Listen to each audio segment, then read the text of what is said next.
सर्वप्रथम तुम्हा सर्वांना दत्तगुरु पौर्णिमेच्या खूप खूप शुभेच्छा. आणि आज आपण जाणार आहोत दत्तगुरूंच्या मंदिरात.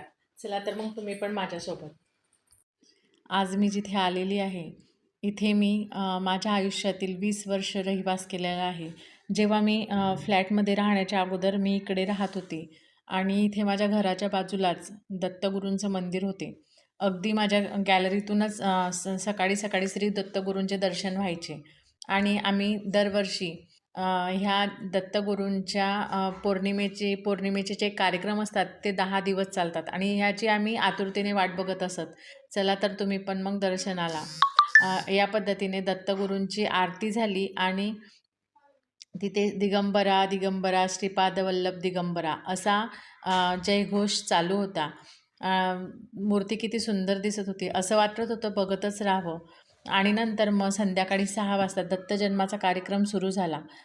कसं आहे ना, सकाळी 6 वाजता हनुमानाचा जन्म आणि संध्याकाळी 6 वाजता श्री दत्तगुरूंचा जन्म.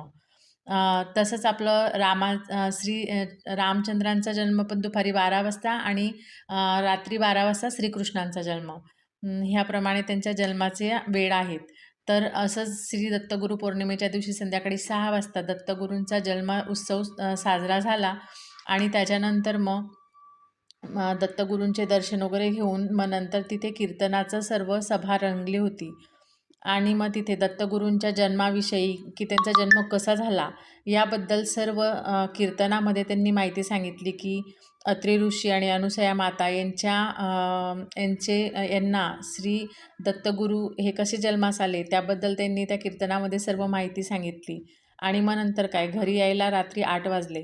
आल्यानंतर खिचडी आणि ठेचा हेच जेवण बनवलं आणि पटकन जेवण वगैरे केलं आणि मग थोडं सोसायटीमध्ये राऊंड वगैरे मारला आणि मग आजचा ब्लॉग मी इथे संपवते. बाय.